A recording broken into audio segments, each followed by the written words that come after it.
네, 안녕하세요. 소개받은 에임메드의 김수진입니다. 우선 분당서울대병원에서 이렇게 귀한 자리 초청해 주셔서 감사드리고요. 오늘은 어쩔 수 없이 화면으로 뵙지만 다음에는 직접 얼굴 뵙고 만나 뵐 수 있으면 좋겠습니다. 저는 정신과 MD고요. 3년 전부터 이 에임메드라고 하는 디지털 헬스케어 회사에서 디지털 치료제를 개발 총괄을 맡고 있습니다. 이게 제가 들어가서 시작되는 거라서 저 혼자서 한 팀이었고요. 한 명 한 명씩 팀 스쿼드를 직접 짜면서 진행을 했기 때문에 우아하게 이렇게 메디컬 어드바이저 역할만 했던 건 아니고 정말 맨 땅에서부터 실무적인 것들을 다 하나하나 관여를 했습니다. 그래서 아마 오늘 제가 말씀드릴 거는 이런 디지털 치료제의 기본적인 개념, 그리고 실제로 저희가 지금 회사에서 해왔던 실무적인 그런 케이스들 좀 소개를 드리려고 하고요. 마지막으로 이제 연구자 선생님들과는 이제 앞으로 어떤 좀 협력 방안들이 있을지 좀 얘기를 해보려고 합니다. 우선 개관부터 좀 말씀드리고요. 우선 디지털 치료제의 정의는 다음과 같습니다. 질병이나 장애를 예방, 관리, 치료하기 위해 근거 기반의 치료적 개입을 제공하는 고도화된 소프트웨어 의료기기이다. 요거는 작년에 식약처에서 디지털 치료기기 가이드라인을 발간했고요. 거기에 나온 정의입니다. 여기서의 키워드는 우선 의료기기라는 거고요. 처음에 이제 이런 어플리케이션이나 소프트웨어 베이스로 하는 치료를 하는 어떤 뭔가 이런 툴이 나왔는데 이걸 약으로 볼 것이냐, 의료기기로 볼 것이냐에 대한 고민이 있었고 어쨌든 범주는 나눠야 되니까 그래서 식약처에서는 의료기기로 정의했습니다. 이거는 거의 대부분의 국가가 마찬가지여서요. FDA에서도 메디컬 디바이스로 정의하고 있고요. 또 하나 중요한 건 근거 기반이라고 하는 겁니다. 너무 이제 치료라고 하는 말이 들어갔다는 거는 너무 당연하게도 그 치료를 한다라고 행위를 입증할 수 있는 근거 수준에 도달을 해야 되는 거기 때문에 클리니컬 밸리데이션을 반드시 필요로 합니다. 그래서 식약처에서는 현재는 이 디지털 치료제를 이 의료기기라고 하는 아이덴티티에 맞게 디지털 치료기기로서 다시 명명을 했고요. 비공식적으로는 디지털 치료제와 디지털 치료기기가 좀 혼용되고 있지만 동의어다라고 식약처에는 비공식적인 입장을 갖고 있어요. 근데 아직 그 언론이나 밖에서는 이 의료기기로서 명백한 트랙을 타지 않고 있는, 그러니까 약간은 그냥 웰니스, 꼭 의사를 끼지 않고도 전달할 수 있는 그런 소프트웨어에 대해서도 디지털 치료제라고 하는 말들을 조금 오용하고 있기는 합니다. 그런 부분 때문에 처음 접하는 분들이 좀 혼란을 겪으시는데요. 우선 지금 정식적으로는 디지털 치료제 이퀄 디지털 치료기기이고 이거는 의료기기이고 그렇기 때문에 그리고 더더군다나 현재 식약처의 입장은 의사의 처방 하에서만 이루어진다. 라고 우선 입장 표명을 하고 있어요.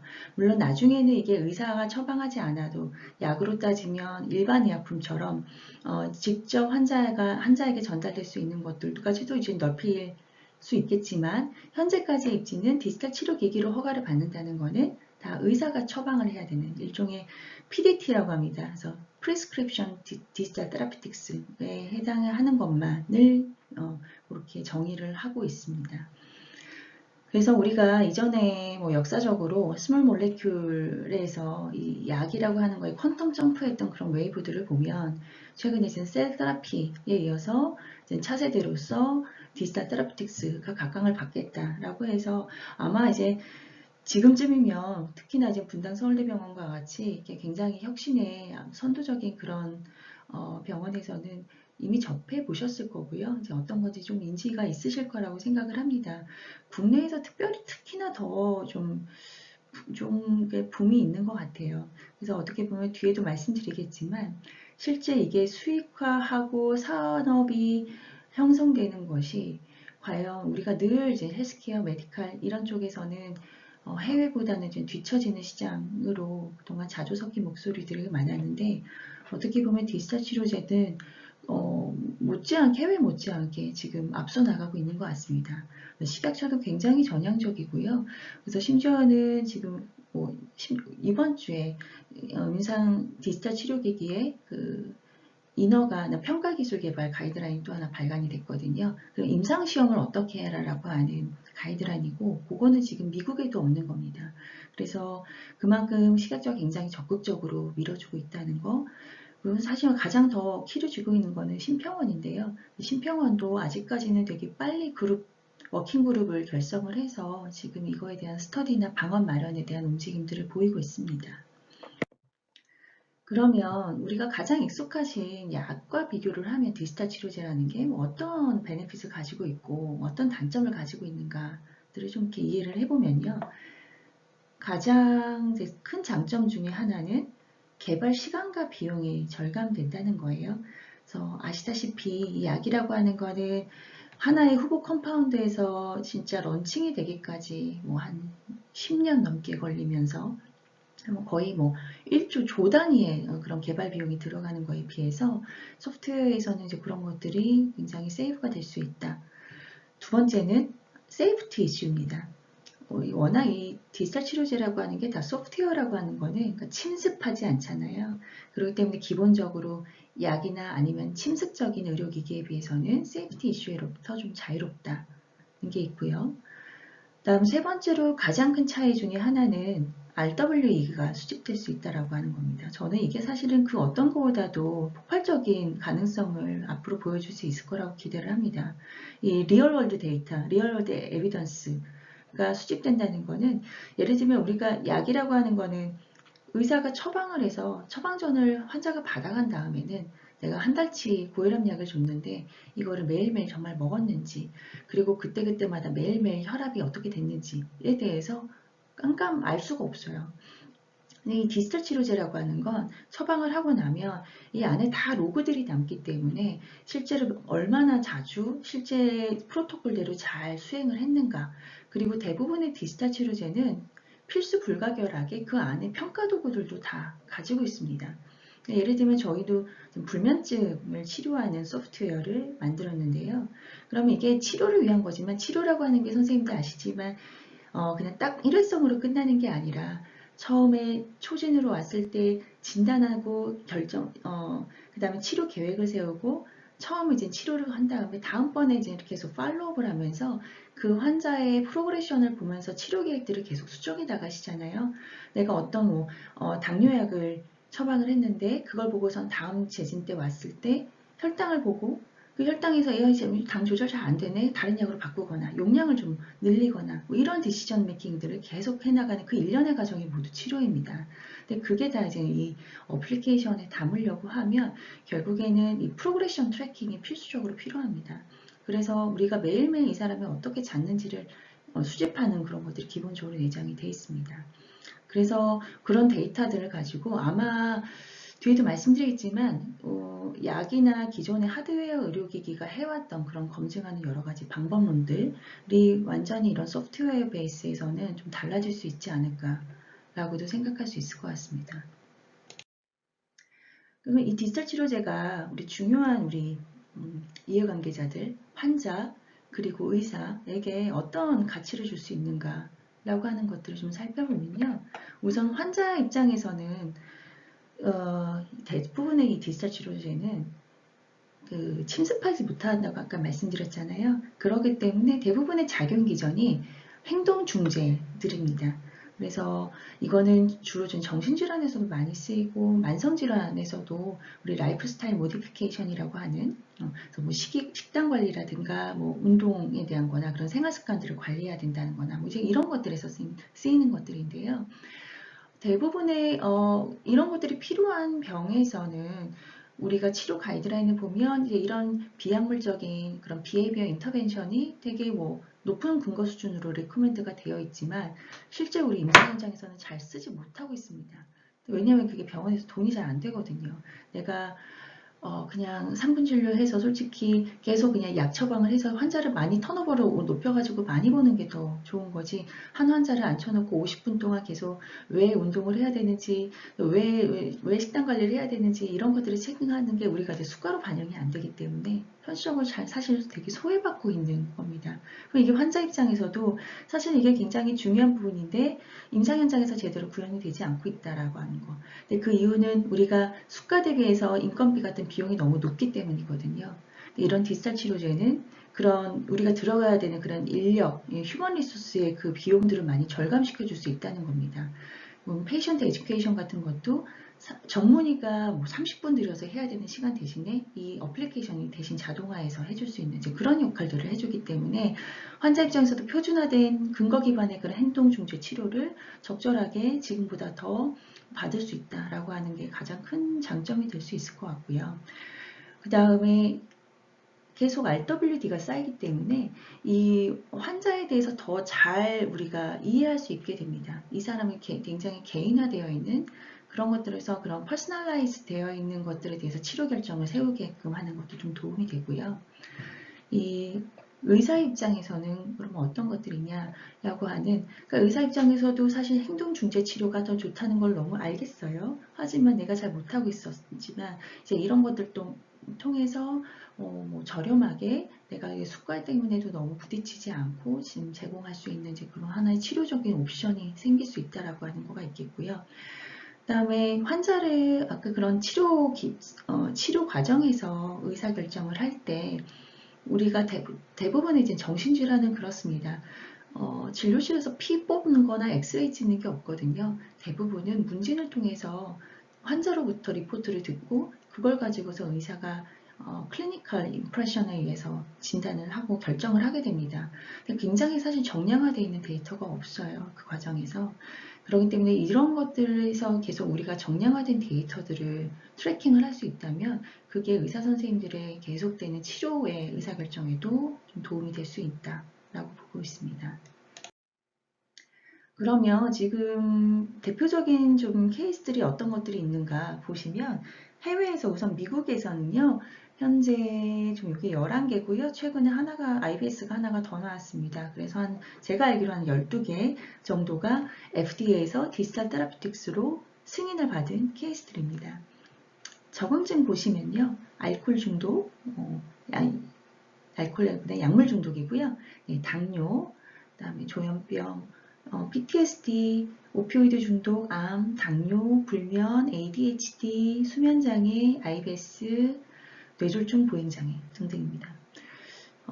대부분 이거랑 이제 아직 디벨롭 중인 것까지 좀 넓게 보면은 파이프라인이 좀 어디에 있는가 한 50% 정도는 정신질환인 것 같아요. 아까도 말씀드렸듯이 그런 이 디지털 치료제가 태생적으로 가지고 있는 그런 작용 기전의 그 범위 때문에, 그리고 나머지 50%가 주로 이제 만성질환이라든가 아니면 그런 행동중재를 많이 도움을 받는 거, 아니면 더더욱 어떤 것들은 굉장히 사실은 그런 일반적인 행동중재 치료와는 관계가 없는 혁신적인 그런 작용 기전들도 요즘에 좀 나오고 있습니다. 또는 이제 재활 쪽에서도 좀 많이 하고 있고요. 그런 인지 훈련을 해야 되는, 이 정도가 지금 이제 해외에서 나와 있고, 대표적인 케이스 몇 가지 지금 좀 보여드릴게요. 가장 기억하실 곳은, 리딩하고 있는 곳은 페어 세라피틱스라고 하는 회사입니다. 이 리셋이라고 하는 제품이 2017년에 처음으로 FDA에서 허가를 받은 거였고요. 이 CBT라고 하는 치료 프로그램, 치료 기법을 베이스로 했습니다. 이거는 이제 정신과에서는 익숙한 그런 치료 요법인데요. Cognitive Behavioral Therapy라고 해서 Cognitive, 인지, 나의 생각을 바꾸고 행동을 바꾸도록 하는 그런 정신요법 중에 하나입니다. 그렇다고 해서 이게 꼭 정신질환에만 쓰이는 것은 아니고, 우리가 생각과 행동을 바꿔서 환자가 스스로 자기가 의사결정이나 행동을 바꾸는 거가 질병의 예후에 영향을 줄 수 있는 모든 질병에는 다 해당이 됩니다. 그래서 이 CBT라고 하는 거는 CBT for insomnia, CBT for depressive disorder 이런 식으로 적응증마다도 다 있고요. 정신질환이 아닌 곳에서도 우리가 HIV 인펙션이나 캔서나 당뇨나 이런 데서도 이런 CBT가 효과가 있다라고 하는 것들은 근거를 좀 마련이 되어 있습니다. 그래서 결국에는 그러니까 내가 뭐 그 갈망하고 약물 중독 환자들이 이제 그런 약물에 대한 갈망이 있을 때 이 갈망으로 다시 약을 손대지 않고 다른 대안 커핑 스트래티지를 어떤 걸 쓰느냐라고 하는 것들을 계속 훈련시키고 이제 이런 여러 가지 프로토콜이 있고요. 이 CBT가 이제 앞으로 뒷사 치료제들의 작용 기준을 보면은 굉장히 사실 많이 보이실 건데요. 그 이유는 우리 정신요법이라고 하는 거, 예를 들면 우리 보통의 정신 분석 이런 거는 이렇게 소프트웨어로 구조화하기가 굉장히 어렵습니다. 이거는 거의 전문가가 거의 이렇게 자기의 인투이션과 그런 여러 가지 그런 임프레션을 가지고서 인사이트를 가지고 해야 되는 거기 때문에요. 그런데 정신요법 중에서 그나마 CBT는 구조화되어 있어요. 어떻게 하면 어떻게 얘기한다, 뭘 물어보고 무슨 피드백을 준다. 그래서 그런 것들을 이렇게 디지털 트랜스포메이션을 하기가 좀 용이합니다. 그래서 디지털 치료제에서 굉장히 선호하고 많이 쓰이고 있는 이제 그런 치료 기법입니다. 그래서 임상을 했을 때도 그래서 우리가 임상적으로 이렇게 효과를 보여서 인정을 받았고요. 그다음에 요거는 프랑스 회사입니다. 볼런티스라고 하는 캔서 페이션트에 대한 자가관리와 원격 모니터링 플랫폼으로 이건 허가를 받았고요. 이 회사는 올리나라고 하는 요 단독 소프트웨어를 가지고 디지털 치료제로 허가를 받기도 했고, 사실은 이게 그냥 그 스탠드얼론 소프트웨어로 뿐만 아니라 플랫폼으로서 지금은 사업을 하고 있어요. 플랫폼이라고 한다면은 이 제약사마다 자기들의 약이 하나 런칭을 했는데 이 약에 대해서 사람들이 이제 어떤 어드버스 이벤트들이 계속 발생하는지들도 수집을 하고 싶고, 그때마다 환자들이 셀프 케어를 할 수 있는 것들을 하고, 아니면은 응급실에 와야 되면 오고, 이런 이제 셀프 케어 트리아지를 좀 제공을 하고 싶고, 그런 여러 가지 이제 니즈가 제약사에도 있습니다. 그래서 제약사에서 이제 약을 하나 런칭을 하고 나면 우리 약에 맞게끔 이 올리나를 좀 리바이즈해서 우리한테 좀 붙여달라, 이런 식으로 이제 제약사가 페이를 하는 수익 모델로서 그렇게 지금 플랫폼으로 운영을 하고 있습니다. 네, 프리스피라고 하는 곳은 공황장애에서, 이거는 좀 특징적인 거는 소프트웨어 언론이 아니고 하드웨어랑 결합된 거고요. 그래서 그런 센서가 CO2를 디텍해서 공황 발작을 디텍하면은 그때 바이오 피드백 같은 걸로 호흡 훈련을 해준다. 이제 이런 컨셉입니다. 그리고 가장 그나마 좀 그래도 혁신적이라고 할 수 있는 거는 대표적인 게 아킬레 인터랙티브사의 엔데버라고 하는 제품입니다. 이거는 ADHD 아동 주의력 개선해주는 프로그램인데요. 네. 그래서 우리가 이제 디지털 치료제가 그래서 이제 이 제품 때문에 뭐 되게 선정적인 헤드라인을 달 때가 있죠. 뭐 의사가 이제 게임을 처방하는 시대가 왔다, 뭐 이런 식으로 이제 얘기를 하기도 하고요. 그래서 형태 자체가 그냥 게임인 거고요. 그래서 인지적인 그런 전두엽 기능을 향상시키는 그런 일종의 재활입니다. 이것도. 그래서 그런 커그니티브 트레이닝을 해주는 그런 프로그램으로 허가를 받았습니다. 네. 이거는 어플라이드 VR이라고 하는 VR을 이용한 거고, 적응증은 통증이에요. 그래서 통증을 완화시켜주는 일종의 디지털 진통제입니다.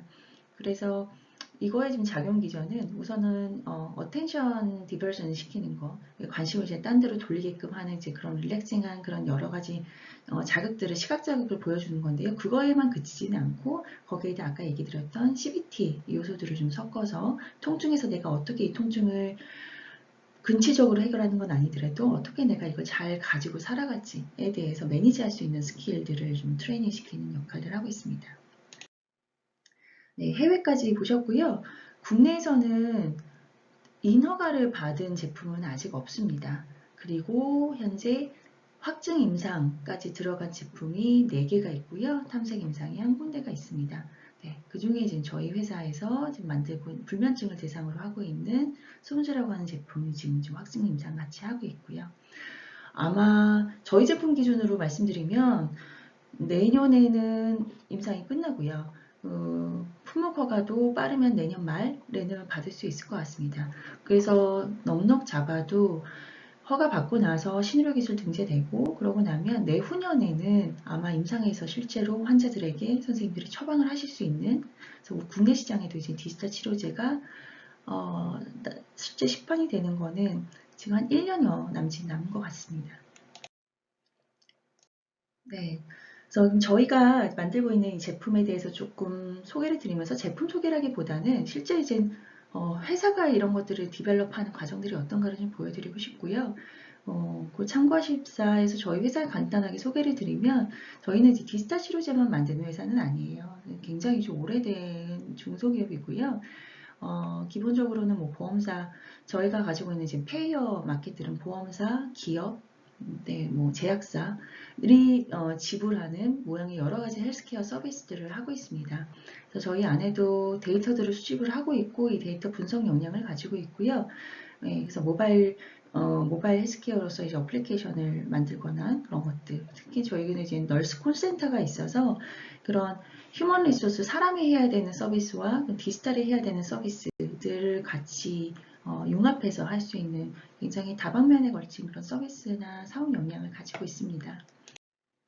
저희가 만드는 솜즈를 좀 소개를 드릴게요. 네, 저희도 마찬가지로 CBT, 인지행동 치료를 바탕으로 하는 치료 기법을 작용 기전으로 가지고 있고요. 만성 불면증 환자를 대상으로 합니다. 그래서 이 인지행동 치료법 CBT4 인썸니아라고 하는 거는 표준 매뉴얼이 있어요. 이거는 뭐 저희만의 고유 자산이 아니라 오픈되어 있는 프로토콜이고요. 여기에 있는 그 자극조절법, 수면제한법 등등의 여러 요소들을 적용하는 6주 동안 쓰게 하는 그런 치료 어플리케이션입니다. 형태는 저희 어플리케이션으로 되어 있고요. 웨어러블을 연동해서 할 수 있는 거 옵션으로는 가능하지만 그거는 필수는 아니기 때문에 어플리케이션 온리로도 다 서비스가 돌아가게끔 하고 있습니다. 네, 저희 거와 관련되어 있는 이 불면증에서 디지털 치료제에 대한 선행 연구들을 조금 보여드리면요. 미국에도 솜리스트라고 하는 그 페어테라피틱스 회사의 불면증 디지털 치료제가 허가받은 게 이미 있습니다. 근데 거기에서도 이 피보탈 스터디를 했을 때 프라이머리 엔드포인트인 ISI라고 하는 불면증 심각도, 척도 그다음에 여러 가지 수면 지표들이 다 대조군 TAU를 대조군으로 삼았고요. 이 TAU에 대비해서 이제 개선이 되었다라고 하는 것들을 보여줬습니다. 네, 주로 이제 란셋과 자마 등등의 이제 중요한 페이퍼들이 실렸고요. 그다음에 요 슬리피오는 영국 제품이에요. 옥스포드대에서 주로 시작했던 그런 프로덕트고요. 요거는 지금 이렇게 명백하게 그런 FDA 인허가 같은 그런 트랙을 밟고 있지는 않지만 못지않게 사이언티픽 베이스는 탄탄하게 지금 구축을 하고 있습니다. 저희 슬리피오는 비슷하게 이런 수면 효율을 보는 그런 지표들의 효과성 지표들이 개선됐다라고 하는 것도 입증이 됐고 그걸 넘어서 지금 비용 효과성, 그러니까 이렇게 디지털로 하는 어플리케이션이 그냥 사람이 하는 CBT에 대비해서 얼마나 코스트 이펙티브한가 이런 것들도 계속 연구들을 많이 내고 있습니다. 그래서 지금 여기 장표에는 실지 않았지만 그런 비용 효과성에 봤을 때 저희 이제 불면증에 대한 것만 말씀드리면 이 CBT가 어플리케이션 디지털로 했을 때 이 디지털 CBT가 400불만 넘지 않으면 그 어떤 치료 도구들보다 치료 방법들에 비해서도 코스트 이펙티브하다라고 그렇게 지금 그런 문헌들이 나오고 있고요. 네. 그래서 이거는 불면증에 대해서는 경제성에 대해서도 꽤 많은 연구들이 좀 근거들이 지금 나오고 있습니다. 네, 그래서 지금 제 썸네일 때문에 이게 자꾸 화면이 잘리네요. 저희 거는 현재 개발을 완료를 했고요. 이걸 가지고 확증 임상이 지금 올해 지금 들어갔습니다. 게시를 했고요. 저희가 하고 있는 지금 파트너는 서울대, 삼성, 고대, 안암 이렇게 선생님들과 컨소시엄으로 진행을 하고 있습니다. 여기까지 했을 때 저희가 이제 가졌던 그런 좀 시행착오들을 보면 이게 아까도 말씀드렸지 의료기기란 말이죠. 저희 회사도 디지털 스퀘어를 했지만 주로는 그냥 이제 웰니스의 영역에서 해왔었지 의료기기를 직접 제조하는 거에 대해서는 경험이 없었어요. 그러다 보니까 이게 확증 임상을 하려고 하면 기본적으로 이제 회사가 갖추어야 되는 선결 조건들이 있습니다. 우선 GMP가 있어야 하고요. GMP가 없는 회사가 GMP를 따는 것까지도 사실은 상당한 기간이 소요가 됩니다. 뭐 길게는 3개월에서 6개월까지도 소요가 되는 그런 거여서 이제 우리 보통 의료기기의 경험이 없이 IT나 게임 회사가 이런 디지털 치료제 쪽으로도 지금 많이 넘어오고 있는데 이런 데서도 이렇게 의료기기로서 의료 쪽의 그런 요구사항, 규제 요구사항들을 충족하기 위해서 해야 되는 그런 단계들에 대해서는 좀 많은 스터디들이 필요합니다.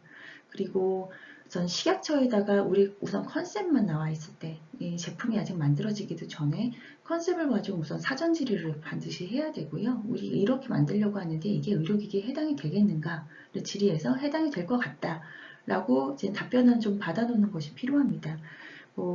만약에 그런 답변을 받았으면 그 다음부터는 의료기기를 개발하는 그런 여러 프로세스를 다 준수를 해야 되는 거고요.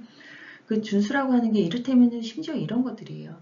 우리 보통 IT에서는 어플리케이션 하나 만들고 나면 A/B 테스트라고 해서 이게 직원들끼리도 좀 테스트를 해보고 이거 버그가 나는 게 없는지 이런 것들을 하는데 의료기기에서는 그 모든 것들이 다 인체에 가하는 임상시험으로 바라보게 되는 거예요. 그러니까 IT에 바라보는 때는 그냥 알파 테스트인데 식약처에서 바라보실 때 그게 다 임상시험입니다. 그렇기 때문에 그 모든 것들이 다 IRB를 심의를 받아야 되는 그런 상황이고요.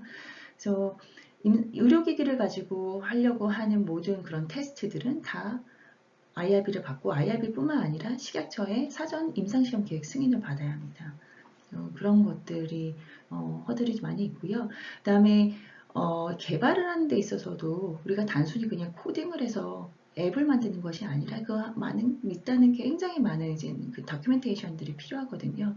이 다큐멘테이션들이 나중에 다 식약처에 제출이 돼야 됩니다.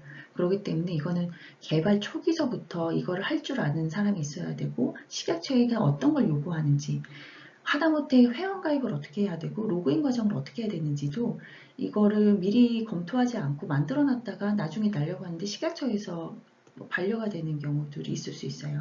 왜냐하면 거기에서는 준수해야 되는 그런 개인정보, 환자정보에 대해서 사이버 세큐리티를 어떤 식으로 해야 되는가, 심지어 거기 비밀번호를 몇 자리를 하고 특수문자와 뭐를 어떻게 해야 된다라고 하는 것까지도 그런 이제 체크리스트들이 있습니다.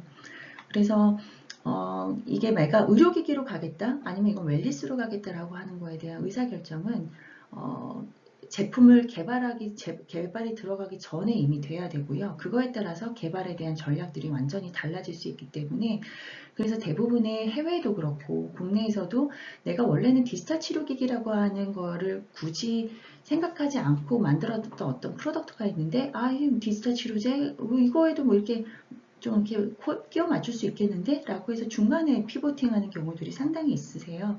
근데 그런 경우에는 이제 이런 것 때문에 결국에는 나중에 보면 다시 다 뜯어 고치고 아이는 새로 만드는 게 더 나은 경우들이 대부분입니다. 그래서 그런 것들이 사실 산업계에서는 좀 많은 챌린지이고 이슈이고요. 그 다음 식약처 품목 허가를 이제 받고 나면 저희가 신의료기술 신청을 이제 들어가게 될 것 같고요. 아마 그래서 거기에 따라서 비급여나 급여가 되고 급여가 되기 전에도 좀 유예를 걸어놓고 비급여로서 우선 시장 반응을 좀 본다거나 좀 그런 식의 전략들을 좀 세울 수 있을 것 같습니다. 현재 그래서 신평원에서는 계속 이런 디지털 치료기 급여화 방안을 마련 중이고요. 회사들도 불러서 좀 얘기도 들어보고 지금 그런 것들에 대한 굉장히 좀 디테일하게 고민들을 하고 있습니다. 네, 그래서 저희 프로그램 정도가 이렇게 짜여진다는 거고, 여기서 말씀드리고 싶었던 거는 치료라고 하는 게 굉장히 이렇게 시간적인 흐름이 필요한 경우들이 있어요. 그래서 마치 우리 보통 대부분의 앱들은 펼쳐보면 모든 메뉴들이 다 쫙 펼쳐 있잖아요. 내가 쿠팡에 가서 물건을 산다고 했을 때 내가 식품을 살지 왕구류를 살지 이것도 그냥 그 카테고리에 있어서 다 고를 수 있고 모든 것들은 사실은 고객이 선택할 수 있습니다. 고객의 자유의지가 그냥 다 열려 있는데요. 치료라고 하는 건 태생적으로 그렇지가 못한 것 같아요. 치료라는 거는 나는 이 약이 쓰니까 나는 더 달콤한 약을 먹을래 이렇게 결정할 수가 없습니다. 굉장히 프로바이더 의사가 어느 정도는 가이드를 앞서서 줘야 되고 사실은 환자들은 팔로우십이 그동안 많았었고요. 그렇기 때문에 이거 우리가 어플리케이션을 할 때도 예를 들면 시간 순서가 있는데 그 시간 순서들을 다 시간을 제약을 걸어놓지 않고 다 열어놓고 그냥 환자들이 다 맘대로 다 열어보서 할 수 있겠다. 그럼 치료 효과가 떨어질 수 있어요. 그렇기 때문에 이 어플리케이션을 만드는 개발의 난이도도 상당히 높은 편입니다. 그 안에 들어가야 되는 내용도 볼륨이 많은 편이고요. 저희 앱 같은 경우도 저희 개발팀이나 기획팀에서 얘기하기로는 저희가 한 메뉴가 한 대여섯 가지가 있는데 그 메뉴 하나가 거의 보통 다른 앱 하나 정도의 분량 그리고 굉장히 복잡하다고, 저희 로직 굉장히 복잡합니다. 그래서 이제 그런 것들이 좀 난이도가 있다. 라는 이슈가 좀 있고요. 네. 마지막으로 우리 이제 병원에서는 이런 디지털 치료기기와 어떤 것들을 같이 이제 협력을 할 수 있을지를 좀 한번 생각을 해봤습니다. 세 가지로 생각을 좀 해봤는데요. 첫 번째는 뭐 가장 기본적으로는 디지털 치료기기가 이제 있으면 이거에 대한 임상시험, 효과성을 보거나 경제성을 보거나 뭐 안전성을 보거나 뭐 여러 가지 임상시험들을 하실 수 있을 것 같아요. 그래서 지금 현재 저희가 이제 하고 있는 같이 연구하고 있는 이제 파트너들이 이제 이렇게 됐는데 여기 지금 가려져 있는 지금 연대가 있고요. 네, 근데 지금 어쩌다가 저희 분당서울대 선생님들과만 지금까지 인연이 잘 닿지 않았었던 것 같습니다. 그래서 이번에 저희가 이렇게 인사드린 걸 계기로 해서 분당서울대병원에서도 네, 저희와 좀 워낙 많은 이제 파트너십 기회가 있으면 참 좋겠습니다. 한 가지는 우리 전통적으로 보통 의료기기나 약이랑 해왔던 그런 RCT, 이제 그런 비교하는 헤드-투-헤드 스터디 이런 것들을 생각하실 수도 있겠지만 그 외에 RWD를 이용하는 그런 연구들도 하실 수 있습니다. 아까도 말씀드렸듯이 안에 저희가 이 앱을 불면증을 치료하기 위해서 환자한테 주는데요. 환자가 계속 수면 효율이 어떤지를 저희가 데일리로 트래킹을 합니다. 그래서 그 트래킹하는 거는 저희가 그 밸리데이션은 다 되어 있는 지표들이고요. 그렇기 때문에 이거를 딱 전향적으로 해서 RCT를 하지 않더라도 환자들이 이걸 사용했던 것들을 저희가 리트로스펙티브하게 여기서 이 데이터들만 끌어내서도 거기서도 이 사람들이 이제 어떻게 좋아졌고 나빠졌고 이런 것들을 볼 수 있는 연구들이 있습니다. 그래서 이런 RWD를 가지고 하는 좀 다양하게 열려있는 연구에도 좀 많이 관심을 가져주시면 좋을 것 같습니다. 네, 두 번째로는 저희도 개발이 앱이니까요. 앱이라고 하는 거는 그냥 멈춰져 있지 않아요. 계속 업데이트를 하게 됩니다. 저희도 우선 지금 현재 출시할 버전 1에서는 일종의 어떻게 보면 좀 시나리오 베이스로 되어 있지만 그 안에서 계속 고도화해 나갈 그런 계획을 가지고 있고요. 그 중에 하나가 슬립 퀄리티에 대한 좀 스코어를 인덱싱하는 거를 이렇게 구상하고 있습니다. 그러니까 우리 불면증 환자분들이 재진에 오면 그냥 이렇게 묻는 거예요. 좀 잠이 어떠셨어요? 뭐 그럭저럭 잤어요. 네, 아이 통 못 잤어요. 근데 그걸 가지고 결정을 하시는 건데 그런 어떻게 잤나요? 라고 하는 거를 환자의 그런 모호한 리포트 대신에 우리가 수치로서 좀 받아볼 수 있게끔 하려고 하는 거고요. 그래서 저희가 저희 제품 안에서 인앱으로 받는지 RWD인지 이와 같은 것들이 있고요. 그 다음에 웨어러블 가진 디바이스 연동해가지고 좀 가능하거든요. 그리고 실제 임상시험을 지금 연동해서 하고 있습니다. 그런 피드백 같은 거에서 저희가 수집할 수 있는 거. 그 다음에 여기서 나오지 않으면 저희가 앱 안에서 구글 피트니스와 같이 폰 디바이스에서 수집되는 그런 데이터도 같이 연동을 하고 있습니다. 그럼 거기에 이제 GPS, 걸음수 뭐 이런 것들 같이 볼 수가 있고요. 네, 이런 것들을 다 토대로 해서 저희가 아마 지금 이 모델링에 대한 거는 구체적인 거는 지금 밝힐 수는 없지만 그런 것들로 지금 이런 슬립 퀄리티를 모델링하고 그래서 더 나아가서 이 사람이 우리가 치료 요소들이 여러 가지가 있는데 이 사람은 이 치료 요소가 더 잘 맞더라 라고 하면서 이게 더 개선에 기여를 많이 했다 라고 하면 이제 그쪽으로 더 강화한다거나 이런 식으로 정밀의료까지도 좀 구사를 하려고 합니다. 그래서 이런 바이오마커 모델링에도 관심이 있으시면 이런 디지털 치료 기기들에 고려해 보시면 좋을 것 같고요. 조금 비슷한 얘기긴 한데요. 마찬가지로 우리 이제 PHR이 필요한 연구들이 있잖아요. 그래서 보통은 웨어러블을 채우거나 폰에서 받아오거나 이런 것들을 하시는데 꼭 저희가 디지털 치료 기기로서의 원래 정체성이 아니더라도 저희 또 하나의 할 수 있는 역할은 데이터 플랫폼 역할을 할 수 있습니다. 그래서 저희 안에 이렇게 들어오는 데이터들이 있고 저희도 이게 수면에 대한 모델링을 하려고 다른 데이터 세트들과 이렇게 비교를 해봤을 때 수면 다운 검사 또는 웨어러블 디바이스 이런 데서는 들어오지 못하는 우리만 가질 수 있는 데이터 셋이 있어요. 왜냐하면 어떤 거냐면 그게 그 모든 데이터들이 다 임상적인 그 스테이터스랑 연동이 되어 있다는 겁니다. 그러니까 이 사람이 정말 잘 못 잤을 때, 잘 잤을 때, 이 사람이 정말 불면증의 병적인 상태일 때, 아닐 때, 이제 이런 것들에 따라서 그게 다 매핑이 되어 있는 데이터셋을 가지고 있기 때문에 그런 것들을 통해서 할 수 있는 그런 연구들이 있으면 많이 관심 가져주시면 좋을 것 같습니다. 네. 결론으로 마지막 장으로 좀 제 의견 좀 이렇게 드려봤는데요. 오늘 제가 생각했던 이 자리의 취지는 여기 여러 이제 특히 분당서울대병원이 제일 열심히 활발히 하고 계신 걸로 알고 있습니다. 이제 IT와의 융합이나 이런 선도적인 이제 그런 연구들 많이 하시는데 이제 산업적 측면 입장에서 고려해야 될 점들을 조금 제언을 드리고자 합니다.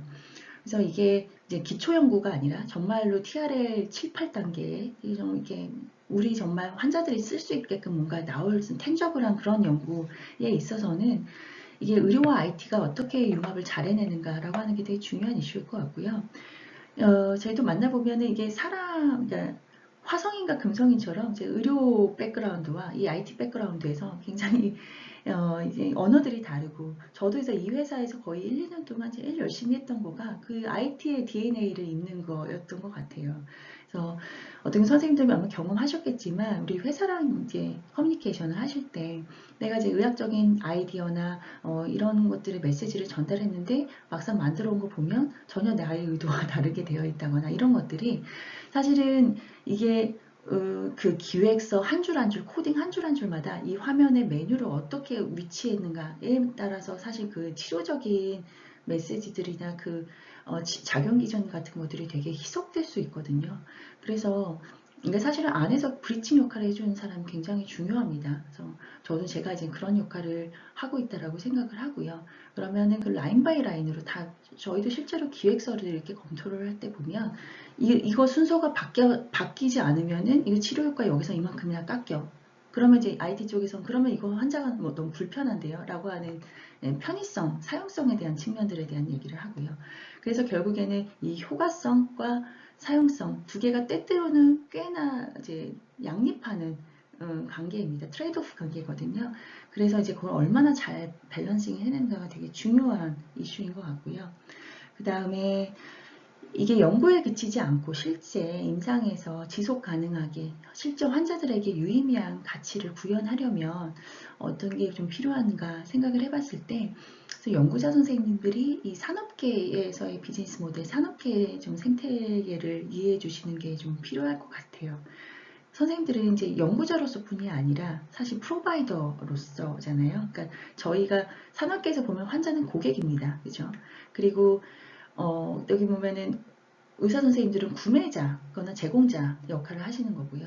이 시장에 대해서 누구보다도 제일 잘 알고 있고 우리의 고객인 환자에 대한 이해가 높은 게 이제 의사 선생님들이기 때문에 의사 선생님들이 연구를 이제 협업을 할 때 이 과연 이 회사한테는 어떻게 사업화가 될 수 있을지 어떻게 돈을 벌 수 있을지까지도 같이 얘기를 해주시면 그런 것들이 굉장히 많은 커뮤니케이션이 좀 풍부해질 수 있을 것 같아요.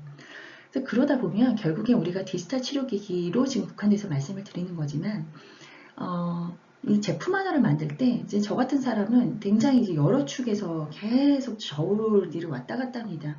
의학적 근거도 계속 만족해야 되고 당연히 효과성이 있어야 되니까요. 그리고 사용자가 편해야 되고요. 이게 제품으로서 잘 팔리고 우리 엔드 유저인 환자가 만족하려면 그 다음에 이게 우리한테 돈도 벌려야 돼요. 돈이 벌리지 않으면 이 인더스트리가 끼어들 수 없습니다.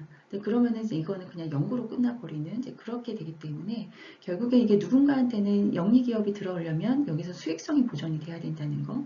그래서 이게 우리가 불면증 디지털 치료를 하면 이게 시장 점유율이 시장 크기라는 게 유병률이겠고요. 이 유병률 중에 우리가 마켓 쉐어 얼마나 하고 단가 얼마를 팔고 그러면 우리가 연매출이 프로젝션이 몇십억이 날 것 같고 그때까지 우리가 투업되는 비용이 뭐 거짓이 얼마가 들고 그래서 우리가 언제 이제 BP를 맞추고 이런 것들까지 다 나와야지 사실은 사업이 들어갈 수가 있는 거거든요. 그리고 또 한 가지는 이게 의료이기 때문에 당연히 이제 규제가 있고요. 그런 규제에서의 하는 요구사항. 그래서 이 한 네 가지가 계속 축이 이것저것 돌아가면서 밸런싱을 맞추는 일인 것 같습니다. 그래서 이렇게 이런 것들까지 잘 다 완성이 돼서 실제로 사업화가 되고 우리 환자분들과 의사 선생님들이 잘 쓸 수 있는 여러 이제 IT의 그런 연구들의 결정체들이 시장에 많이 좀 나왔으면 좋겠습니다. 네, 이걸로 제 발표는 마치고요. 그래서 선생님들도 저희가 좀 정신질환만 하는 건 아닙니다. 디지털 치료기기만 하는 건 아니기 때문에 뭐 다양한 방식으로 그런 연구에 대해서 좀 얘기하고 싶으시면 언제든지 저희 여기 메일 써놨으니까 연락 주시고요. 네, 이것으로 제 발표를 마치겠습니다. 감사합니다.